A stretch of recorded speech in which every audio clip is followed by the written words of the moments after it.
Mamma mia! Here we go again with another blast from the past. This time from the Swedish Sensation ABBA. The name alone is enough to get Dancing Queen stuck in anyone's head for the whole day.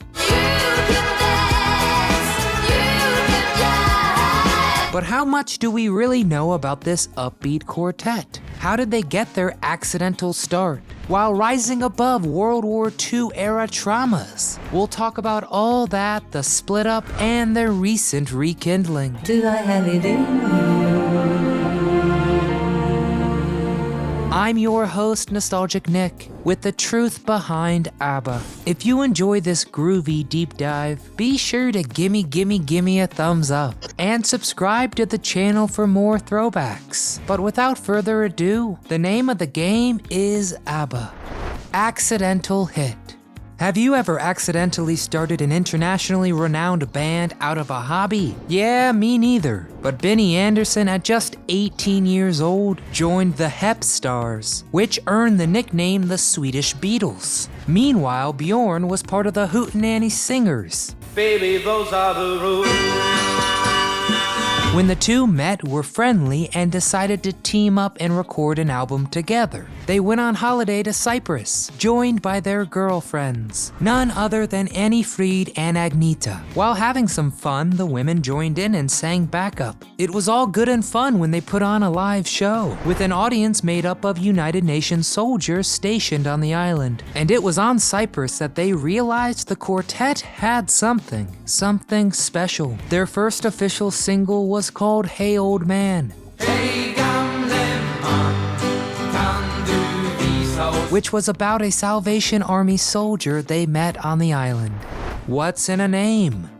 After officially becoming a group, they still needed a name. In those early years, they went by Festfolk, which means party people in Swedish. Then the four let everyone else in on deciding their name and posted a contest in the local paper. Some ideas were Alibaba, Fab, and Baba. In the end, the band used the suggestions as a springboard, going with ABBA, an acronym for their first names: Agneta, Bjorn, Benny, and Annie. Surprisingly, even that came with a little litigation work. There was a seafood company based in Sweden called ABBA Seafood Company, though not in all caps. But since it had been around since the 1800s, naturally they had to negotiate for the rights. Cut from the same cloth. Flashy clothing might be an American staple in the 70s and 80s, but ABBA was already riding that wave.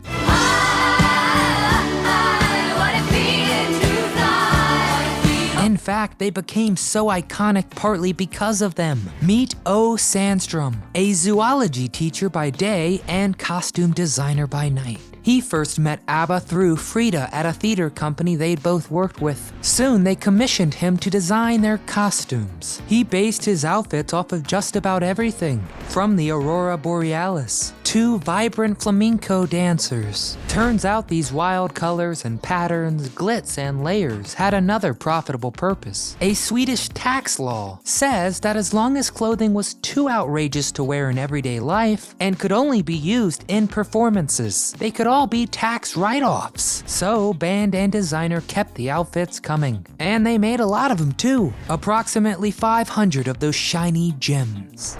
First time for everything. Every year since 1956, Europeans crank up the volume and rock out to Eurovision, a song contest that was intended to bring everyone together after years of brutal war. There were a lot of repeat winners over the years, with some surprise upsets, but Sweden never took home the honors. Then everything changed, with 4 capital and glitzy letters. ABBA took the stage in 1974 and sang their hit song Waterloo.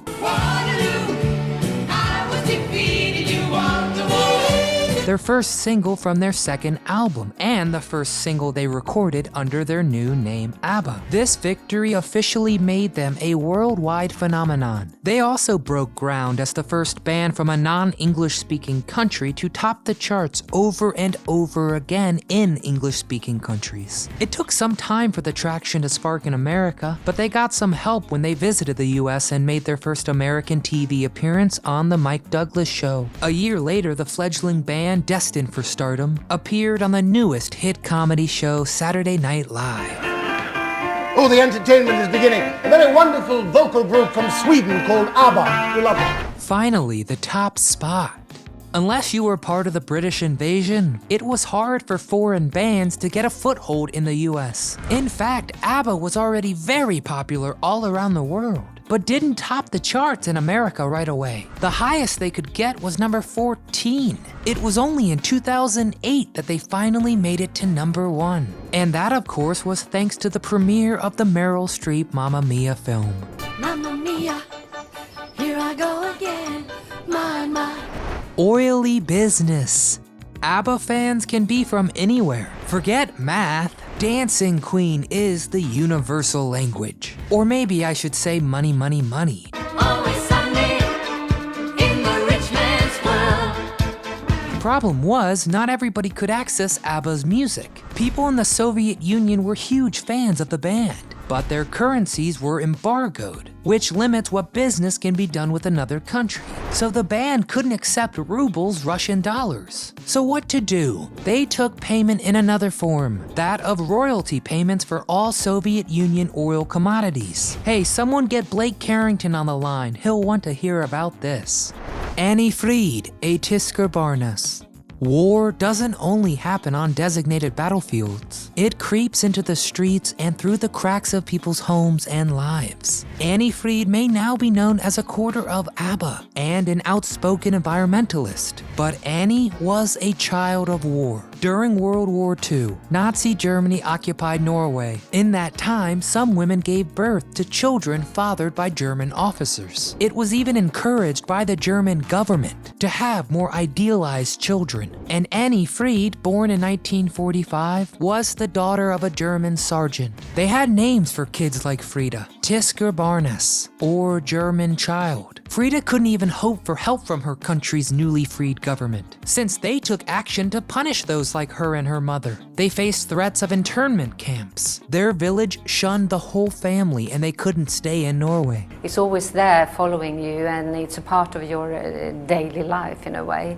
Frida and her family fled to Sweden, as those who stayed faced regular attacks. Sadly, Frida's mother and grandmother both died before they could see her become a star, and she spent her whole life thinking her faceless father had died. But after learning he was still alive, Benny Andersson encouraged the two to meet, and calling it emotional would be an understatement. The meeting was difficult as she couldn't love him like she wanted to as a child, and Anni-Frid fell into a deep depression. But it inspired her to take up the cause of helping other Norwegian children of war shake off the shackles of shame.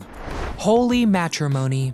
The members of ABBA first started working together when they were dating, and wouldn't you know it, everyone ended up marrying, happy ever after. Benny Andersson wed Frida, while Agneta said I do to Bjorn. Sadly, happily ever after didn't last. Of his divorce, Bjorn remembers it as pretty calm. He once shared, quote, "In many ways, Agneta and my divorce was an amicable one. We just grew apart and decided let's split up." It is a bit telling that he wrote Knowing Me, Knowing You just before the big split, and they took their own advice, as the song states, We just have to face it this time we They divorced in 1980, but even then, Agneta had no problem singing the song Bjorn next penned, The Winner Takes It All, which was openly all about divorce. The winner takes it all.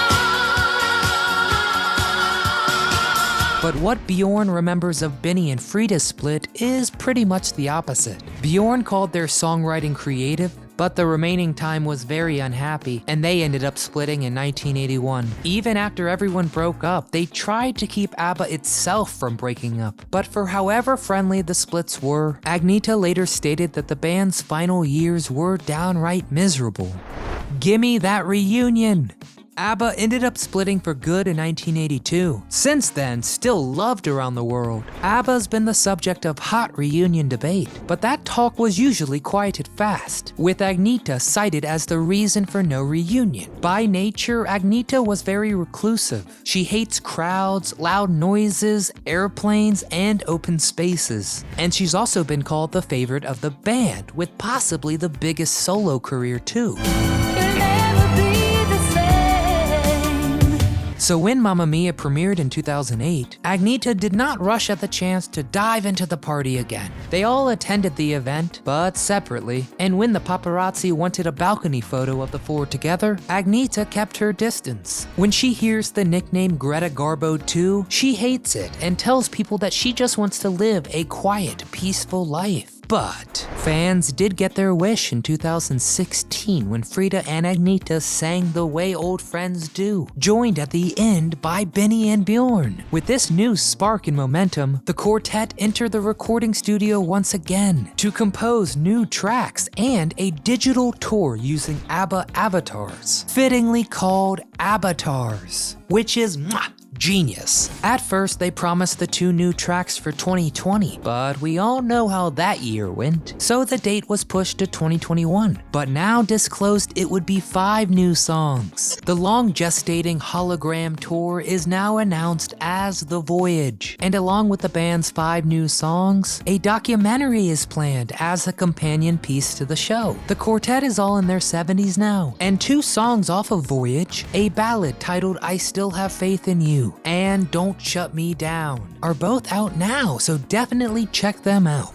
And if you want to be part of Voyage, book your voyage to London for 2022. So grab your glass and let's toast to this Swedish sensation. What is your personal favorite song of theirs? Has anyone seen them perform in person? Was it awesome, and what was their outfit game like? Please let me know in the comments below, and let's all gear up for some more ABBA. If you enjoyed this rewind, please click that thumbs up for us, and subscribe to the channel so you never miss a beat. From all of us here at Do You Remember, thanks very much for watching.